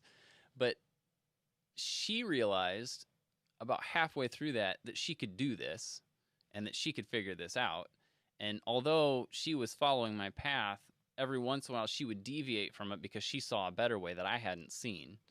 And she started to feel that empowerment of, I can do this, because I had been able to, I don't want to say trick, but I was able to show her how she could do this and how she could go further than what she was able to do. Now, the fun part of that story is there was a 5-year-old boy in a family that was following us down this trail who was just losing his mind because it was too hard. And dad at one point said, there's a little girl in front of you who's younger than you that can do this. Why can't you do this? That boy instantly shifted gears and was able to do it with no issue. So anyway, my point is your brain can go much further than you think it can if you're willing to push it. Nice. Good job, I think Hazel. that's a great place to wrap it up and gives me inspiration for my next Bookworm book. Yeah? Yep. Well, let's not go there yet. Not yet. Is there any action items that you have from this book? No. And I say that knowing that the concept of coming up with ideas, which is primarily what this is about, like generating ideas, this is one that we've talked about before, and I feel like I've built really good systems for this. Systems, habits, I don't know what you want to call it, but processes that Routines? I do, maybe routines. Daily rituals, maybe? Whatever you want to call it, take your pick. Yeah, daily rituals. Like that process is one that I've worked on intentionally, and this just confirms that that's a lot of the right thing that I should be doing. So no, I don't have any action items for this. Sorry. Sure. Fail. I don't have any action items either, and I was a little surprised by that. I started to think about, why did I not jot down any action items, even my generic no way to hold me accountable to them action items that I'm so famous for on this podcast. And I feel the big win with this book is simply recognizing the environmental factors that can kill an idea. Do you think that's fair? But there's a lot of those, I suppose. Yeah, if you go through this, you start to realize that's a good point. I don't think it crossed my mind that there are that many ways that ideas get suffocated. So yeah, that's a good point. Yeah, I think almost every single one of these chapters is kind of a warning against a specific thing that could kill an idea. Even like number 10, embrace diversity, it will it will hug you back. That is framed in a positive perspective of embracing diversity, but I think the place that it becomes applied is when you recognize that you are in a culture where there is a lack of diversity. So I think every single one of these, Yeah. with the exception of the last chapter, is watch out for this thing, you know. And I think there's value in that. So I guess kind of getting into style and rating here, this is not necessarily the book that I thought it was going to be going into it, but I did very much enjoy this. And I think there's a lot of value to be had from this. I think this is one of those books that I would kind of recommend to just about anybody. I think it's a very easy read. I think it's a really cool format. I think it's a very engaging read. Was kind of surprised, like I said, that I didn't have anything super specific that I wanted to change having gone through this. But I think, to your point, that's kind of the result of us thinking about this topic for a while. If this is the first book that you're picking up before liminal thinking, something like that, maybe it hits you a little bit different. I did have a bunch of things in my outline here where it was like, oh, I want to talk to Joe about this one.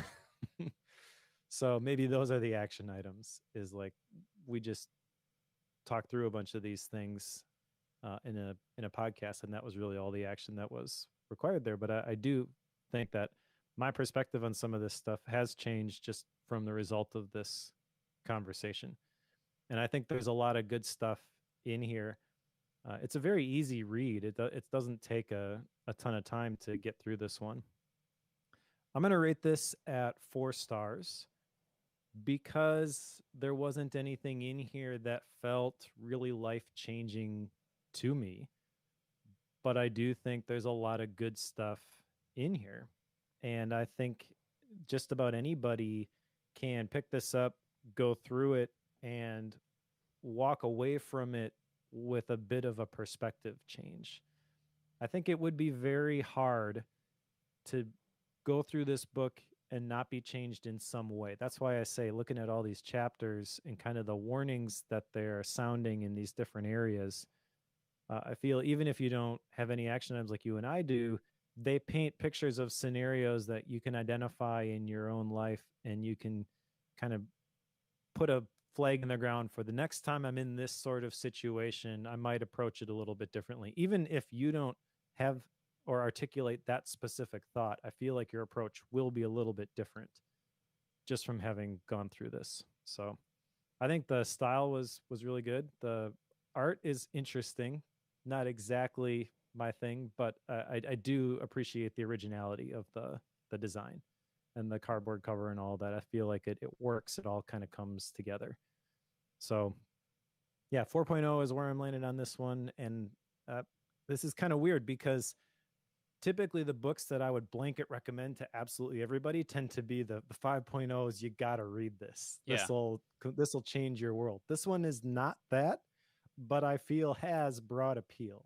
So Yeah, it's a good point. And I like the comment on the style of the book, because let's go all the way back to the beginning. When I picked it up, I thought it was a kid's book, right? Well, what do we know about like kids in general? They're super creative.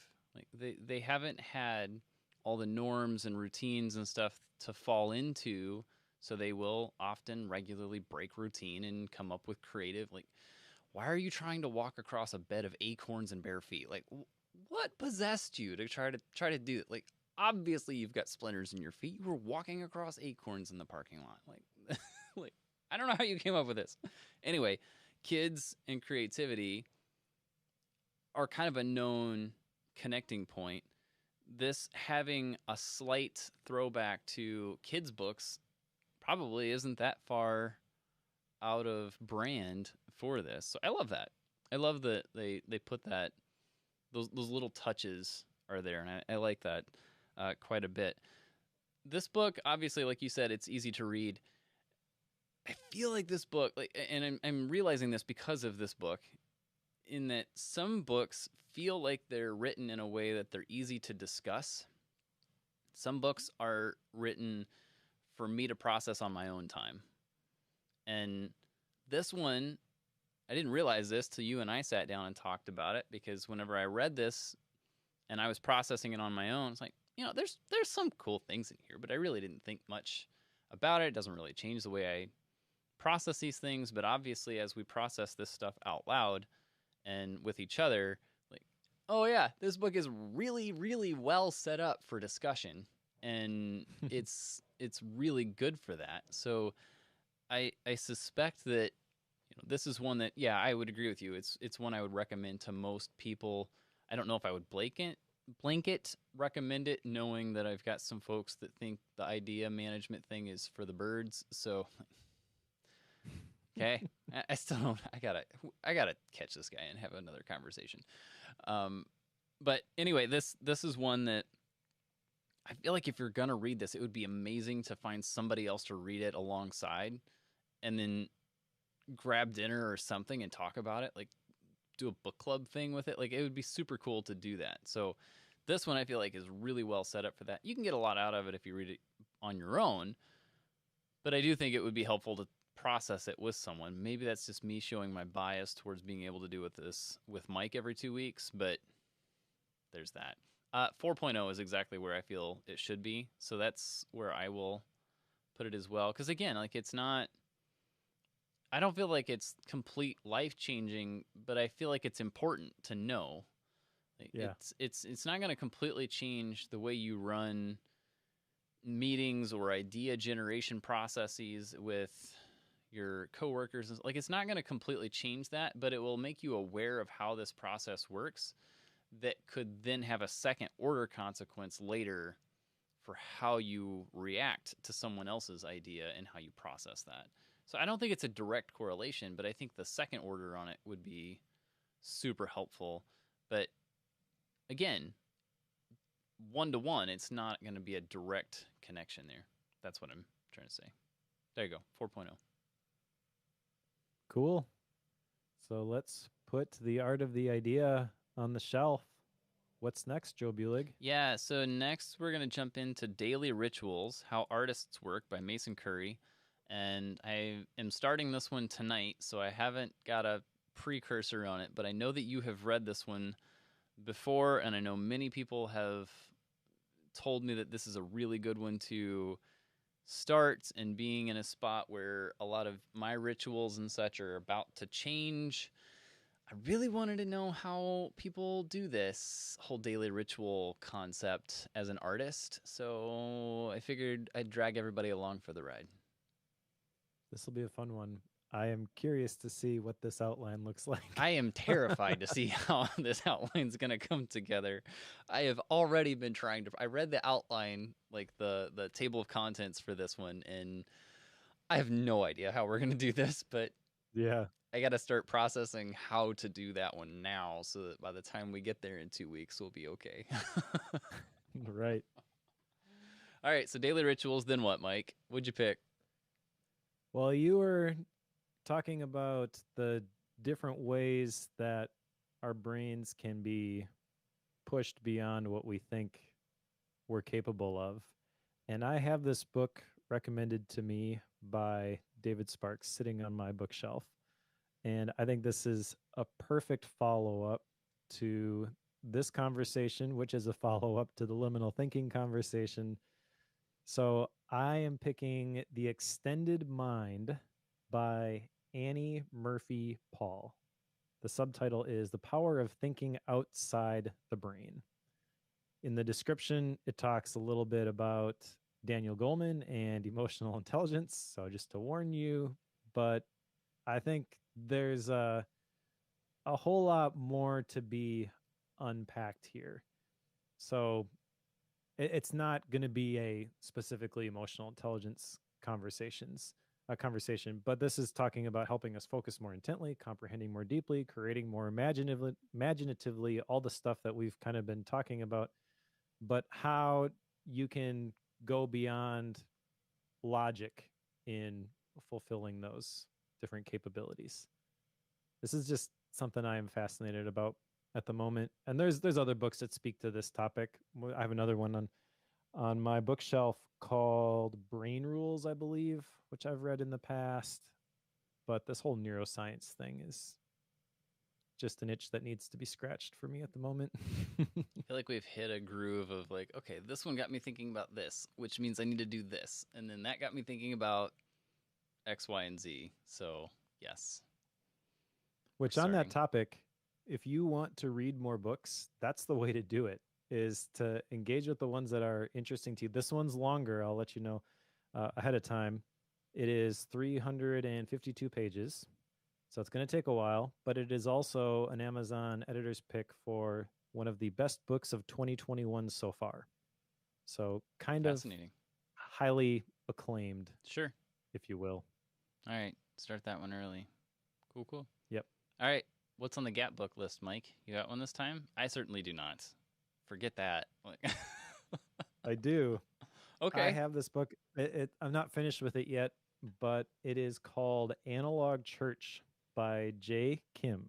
Okay. And this is basically about how in the Christian circles that you and I are a part of, there is this tendency to embrace technology and be relevant as it pertains to the culture. And I think there is some value in that. But this is basically saying that in a digital culture, what people are wanting and needing is analog connection.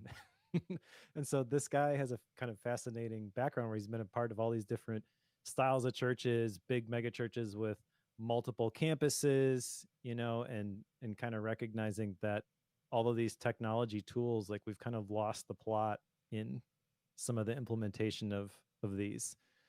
He was at the beginning of the book, he talks about he was giving a message, and one of the tech guys is like, make sure that you look directly into the camera so that the people at the other campuses feel like you're connecting with them. And he was just kind of heartbroken. He's like, I don't even see these people. I'm not really connecting with them. So Yeah. it's got me thinking.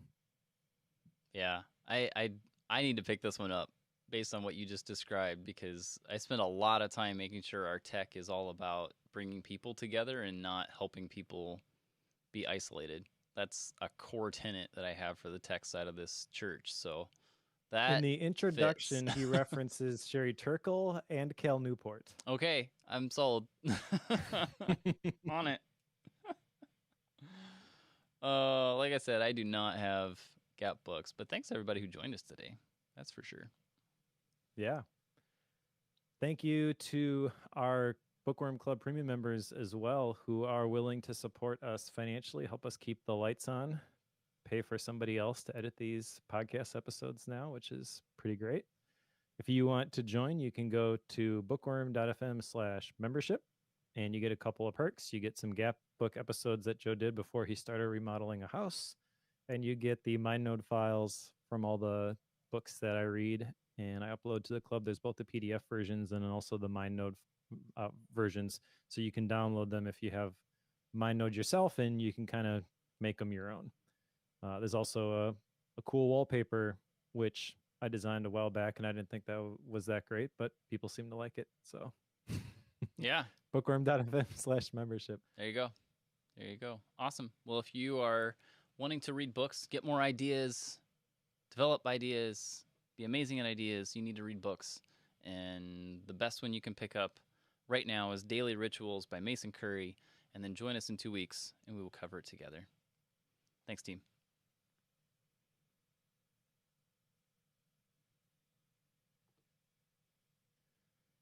All right. I was really mad I couldn't find that Edgar Wright book. I really wanted to pick that one for next time. Edgar Wright. Let me find the email where Ryder talks about this. Give me 1 second. Affiliate link for the one after Daily Rituals. I could get it.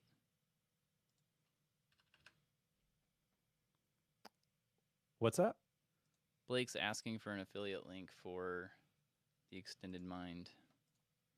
Oh, I can grab that in a second. I was just trying to find this. Yeah, it was the one that was delivered to me today, called Making Notes versus Taking Notes in the Bullet Journal. And it starts by, in his 1963 book about study methods, Edgar Wright makes distinction between note-taking and note-making.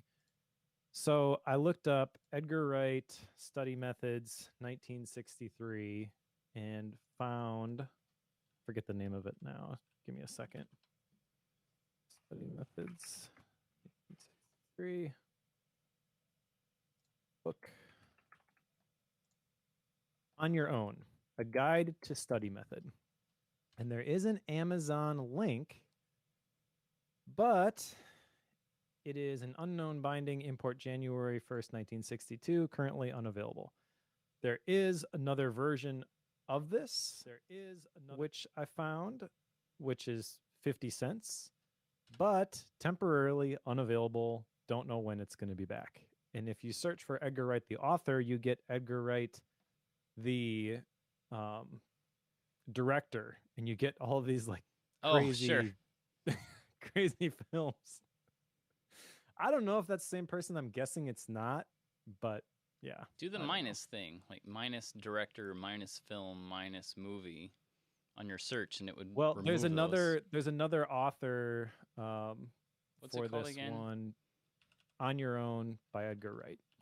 On Your Own. You find me a link to buy this, whether it be a used one off of eBay or what have you. I will buy it in a moment, but I cannot find it. I thought it was a little bit weird that I'm assuming this is Ryder Carroll writing this email, that there was no link to that book. And I was like, why didn't he give me that link? I want to buy that book. And I just cannot find it. But I think that one would be fascinating for Bookworm as well, as long as it's more than just a pamphlet. Why is there one that says it's new for 50 cents on Amazon? That's the one, right? But go ahead and click on that one.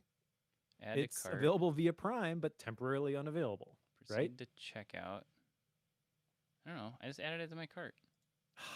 Give me a link. I checked it earlier today. Well, it says temporarily out of stock. Oh, I see. Okay. Order now, we'll deliver. I got it. I misread Deliver when? We don't know. Yeah. Okay. So I might buy that one anyways, and who knows if and when it will come in. I've done that sort of thing before, and I've gotten the email back saying, actually, just kidding, we can't deliver this, so we're refunding you. Sure. And I can't find an electronic version anywhere. On Your Own. This is fun.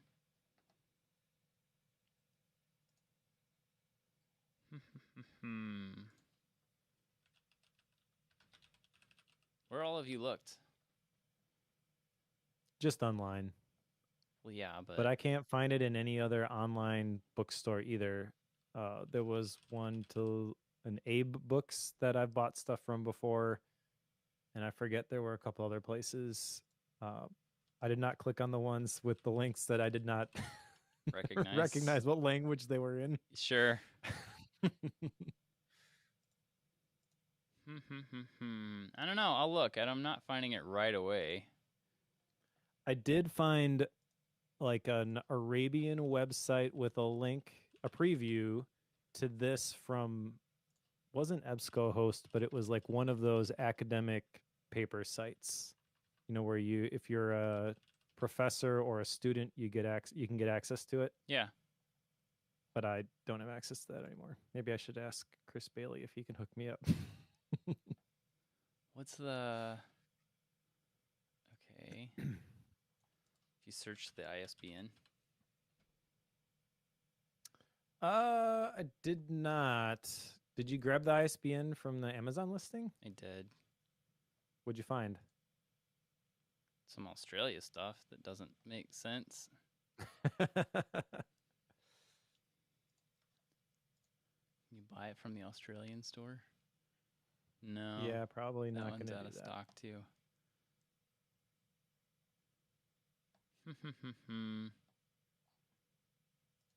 First one takes me straight to the Amazon listing, which is super unhelpful.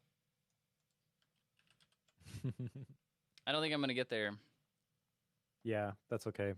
But if anyone finds a link, hook me up at _ Mike Schmitz now on Twitter. Oh, by the way, I have MikeSchmitz.com. I feel like I knew that. Why did I think I knew that? I don't know. I don't think I really told anybody. But yeah, it just redirects to faithbasedproductivity.com at the moment.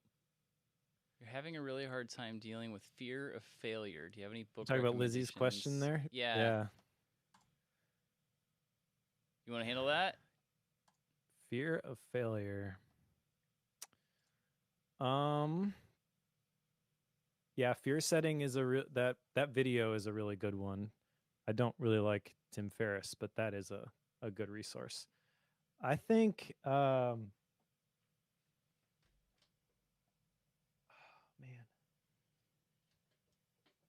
I know we recommend this one all the time, but maybe mindset. Because that's going to tap into fixed versus growth mindset. Fixed mindset views failure as a threat or an attack on your personal character. And that's not what it is. The truth is you're going to fail, and you just got to figure out how to learn from your mistakes and make adjustments and keep going, which is what growth mindset is all about. Another one maybe would be The Obstacle is the Way by Ryan Holiday. But that's just where my brain goes. I'm sure there's other stuff on, like, I don't know. I have a book on my bookshelf, but I haven't read it yet, of like the life-changing magic of thinking big or something like that. So that would something like that would probably be the other approach. The ones that I'm looking at, I pulled up the Bookworm book list and was just kind of walking through that. And the ones that jump to the top of the list as I'm skimming this, honestly, liminal thinking jumps up there just because it would challenge you to challenge your thinking on your own thought processes. And knowing that what you think could turn out, like you think it could fail, you're not wrong. It could, but thinking about how the results of that failure will impact you could be very, very different. So, yes, failure could happen, but the only bad thing that could happen in most failures is you learn from it. And one of the things that I know I try to do is like, okay, if I fail at it, sure, what's the worst that could happen? Like, I need to call a subcontractor to make sure that they're going to do their job on time. What's the worst that could happen? They could hang up on me. Is that going to hurt me?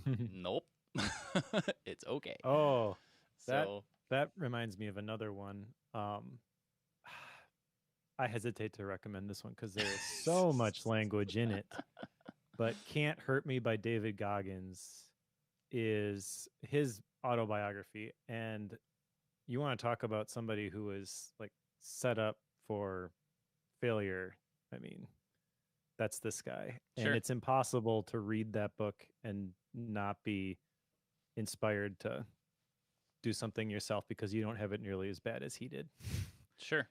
But tons and tons and tons and tons and tons of language. Definitely don't get the audible version of that one. Yeah. Another one that's quasi-connected that I would recommend is The Practice by Seth Godin. And that's going to sound kind of weird when I say it at first. But he has a very strong emphasis on act, don't worry about the results, just get it out there. Like that is his mantra. And if you keep working towards the action side of it and build on that piece, I feel like you're going to be better off, Lizzie. So trying to, because that's something I know I deal with, is if I don't keep moving, I'll think about it too much. And I gotta go. But it could easily cause lots of issues. And no, I don't always retain the information I read from books. I retain a lot, but not all of it. I concur. I try to retain more, which is why I do that. Sure. Yeah, that link is kind of my whole system, and it hasn't really changed since I put together that post. How I try to retain more information from the books that I read. And just to cover your last question there, Lizzie, because I gotta go. I got a dentist appointment here in 15 minutes. But um, how can you trust what they say in self helps versus any nonfiction? That's one that I feel like is the crux of how Bookworm works today. Yep. In this is a lot of what we try to to figure out is how much of this fits with what else we have read, well, the other books that we have read, and what doesn't, what is complete Yep. baloney, what did they put in this book just to fill the 300 words or 200 words that they had in their contract, and Mm-hmm. how much of this is because they think this is actually, and the science shows that this is actually the way things operate and is true. So that is pure discernment, I think, on your part. I mean, Yep. obviously, Mike and I do this together collectively, at least on the books we cover for Bookworm, but we have a lot of these that we cover on our own and do on our own time. But that's the crux, I think, is you read this and it's up to you to process what is What does true and this what's mean to not. me? Yeah. The realization of what to do with it, that's the hard part. Yep. Boring book, but a great one. How to Read a Book by Mortimer Adler. I think we referenced that a couple It's times even so today. weird. We did not rate it well, did not like it, and yet we talk about it all the time. Yeah. Anyway, all right. That said, I got to run. Anything else you want to say before we go, Mike? Nope. Peace Okay. out, world. All right. Bye, Thanks all. for hanging out. See ya. Thanks, Lizzie.